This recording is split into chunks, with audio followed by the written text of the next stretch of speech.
Welcome to the HRchat show, one of the world's most downloaded and shared podcasts designed for HR pros, talent execs, tech enthusiasts, and business leaders. For hundreds more episodes and what's new in the world of work, subscribe to the show, follow us on social media, and visit HRgazette.com. It is day 3 of SHRM Annual. Hello, everyone. This is Bill Banham, host of the HRchat show. Yesterday at SHRM in San Diego, the William G. McGowan Charitable Fund announced the winner of this year's Ethical Leader of the Year award. Brian Peckrill, Executive Director of the McGowan Fund, presented the award and praised the winner's commitment to ethical leadership. In this special HRchat episode, recorded shortly after presenting the award, Brian Peckrill returns to the pod to reflect on the evolving role of HR in championing ethics and purpose in today's organizations. We also dive into the Ethical Leader of the Year award itself, what makes it special, the qualities of its recipients, and what's next for the McGowan Fund. If you care about ethical leadership, purposeful business, and the role of HR in shaping a better future, this episode is one for you. Brian, it's my absolute pleasure to welcome you back to the HRchat show. You and I were chatting before we hit record just now. I think this is your 4th appearance on the pod. How are you doing? Welcome back.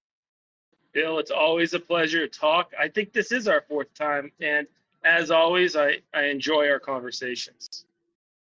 So for those folks who have been remiss and they haven't tuned in to our previous chit chats, why don't you take a minute or two and introduce yourself to our audience? My pleasure.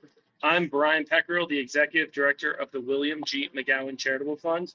We are a family foundation located in Chicago, and our core work is addressing poverty through grant making and education, health access and human services and shelter, healthy food, workforce development. In addition to that, we have a focus on promoting ethical leadership in business. We do so through the McGowan Fellows Program, a partnership with some of the top MBA schools across the United States. But today, we just gave away the 2025 Ethical Leader of the Year award. This is our 4th iteration of the award, and it's our way of honoring a CEO who's not just a prolific business leader, but is also benefiting business and society. You were kind then not to mention that winner's name, and we're going to continue to not mention their name just yet. We're going to tease our listeners just a little bit more. Instead, before we get there, I want to highlight a very recent post that you shared on LinkedIn, in which you wrote, "At the McGowan Fund, we believe that organizations thrive when they lead with values and put people at the center of decision making. That belief is at the heart of our Fellows Program and the Ethical Leader of the Year award."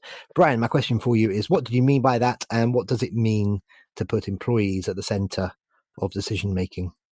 I think a lot of people, when they think of corporate leadership, they're thinking about shareholder capitalism, putting the shareholder at the front and foremost part of the business decision-making process.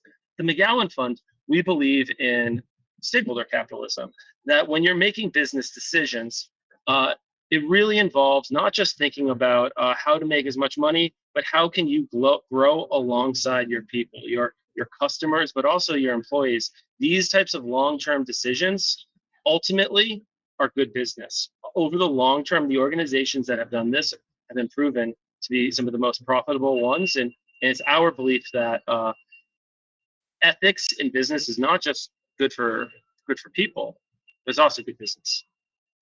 Okay, very good. I think I can hear a drum roll in the background, Brian, because now is the big moment.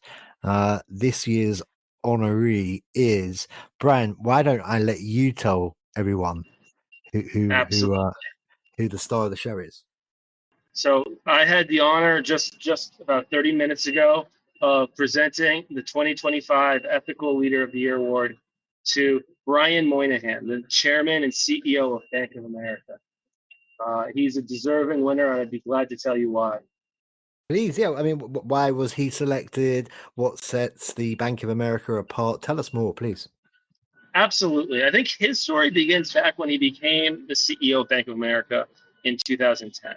I think many of your listeners need not be reminded about 2010, but we were at the height of the Great Recession, and there was just widespread distrust in banking and the financial institutions. That is the context in which Brian Moynihan stepped into as the newly minted CEO of Bank of America. And over the past 14 years, he has really rebuilt trust in his organization as well as the financial institutions. These institutions are absolutely crucial in our country for building intergenerational wealth and ensuring that individuals thrive. And one of the core initiatives that he launched, or one of the core visions that he launched at Bank of America, is this framework for responsible growth, which truly emphasizes that for Bank of America to be successful, they're growing financially, but they're growing alongside their clients. They're creating real opportunities for their employees, and they're sharing success with their companies. And one of the core areas that distinguished him from the competition this year is how he went about implementing this responsible growth strategy. On the community side, Moynihan has committed $1.25 billion to advancing small business development, affordable housing, workforce development, and health in the communities in which Bank of America works. In the customer side, they have a goal to mobilize $1.5 trillion in sustainable finance, leading to develop environmental and social projects that benefit people and society by 2030. And truly, what he has done in the area of workforce development is spectacular. Right now, the minimum wage for Bank of America for high school graduates is $24. When he started in 2010, it was $10. Next year, they're committed to moving that number to $25, an increase of 150% in 16 years.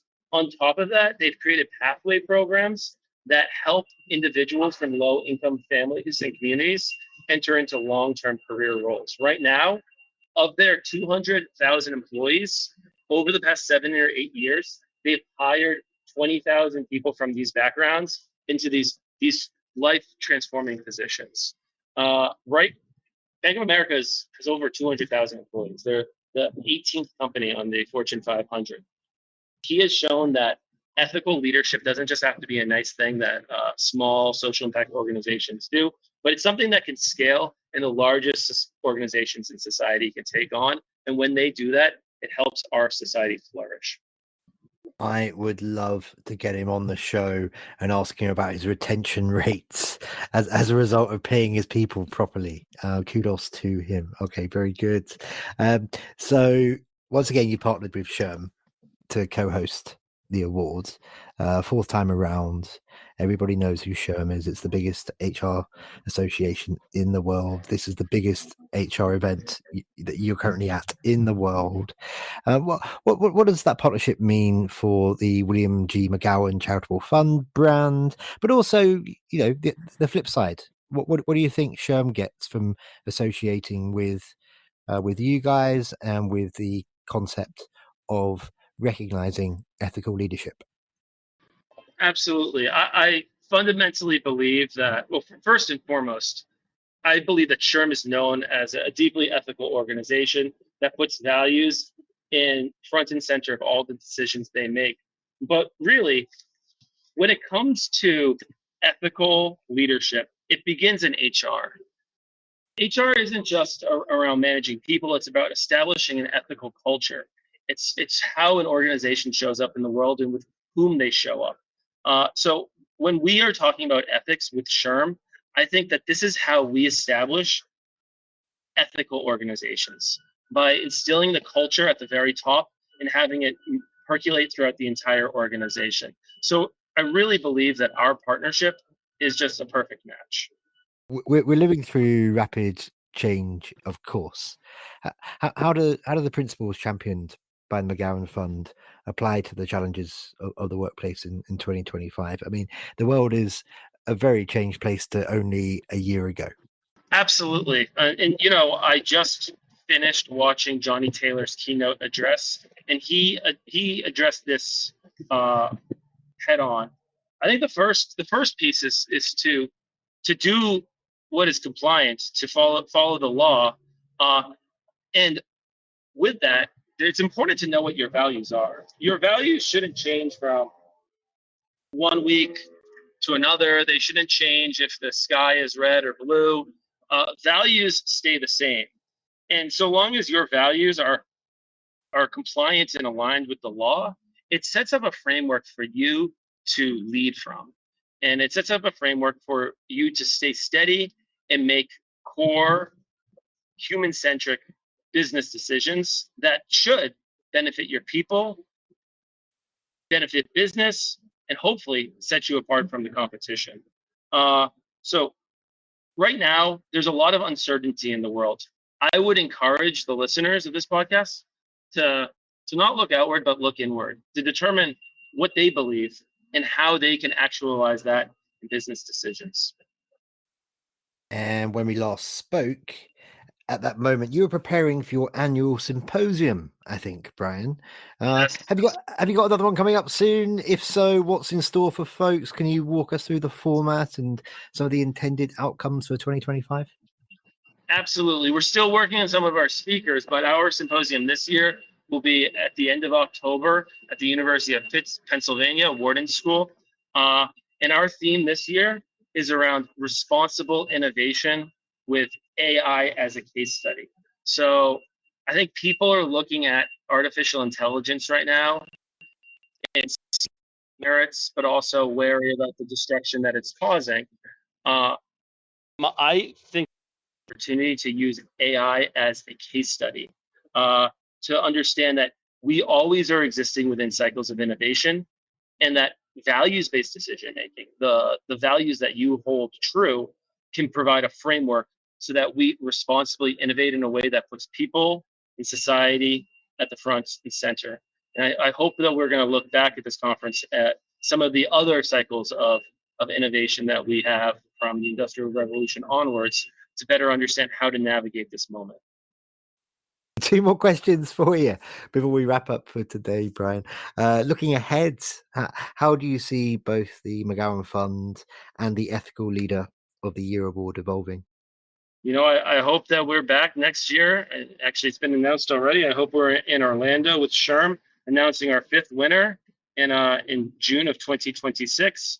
But I think what's kind of interesting about this award is that the criteria doesn't change. We're not every single year reinventing what is an ethical leader. We're looking for leaders that act with integrity, are resilient to difficult times, are accountable to their customers, their clients, and their employees, and they're courageous in making difficult decisions. And every single year, we kind of stick true to that model, doesn't change. And those leaders that adhere to their values and are aligned with ours, they're the ones that rise to the top. Excellent. And Brian, just finally, how can folks learn more about you? You're always very generous in terms of sharing your contact details on our show. So if you don't mind doing that again in terms of connecting on LinkedIn or whatever else you would like to share there. And of course, how can they learn more about the William G. McGowan Charitable Fund and the foundation as well, which does fantastic work? Absolutely. I direct all of the listeners to williamgmcgowanfund.org. That's our webpage, and you can learn more about the Ethical Leader of the Year Award, as well as the rest of our grant making there. And for anyone that's interested in connecting, please go to my LinkedIn, Brian Peckrill, and I'd be glad to connect and continue this conversation. Brian, I always enjoy my chats with you on this show. I know you're a busy man today. You're deep in it. You're recording this live from SHRM, and you've got lots more interviews to do and whatnot. So thank you very much for your time today. It's much appreciated. Bill, it's always a pleasure. I hope to see you next year. And listeners, as always, until next time, happy working. Thanks for listening to the HRchat show. If you enjoyed this episode, why not subscribe and listen to some of the hundreds of episodes published by HR Gazette? And remember, for what's new in the world of work, subscribe to the show, follow us on social media, and visit hrgazette.com.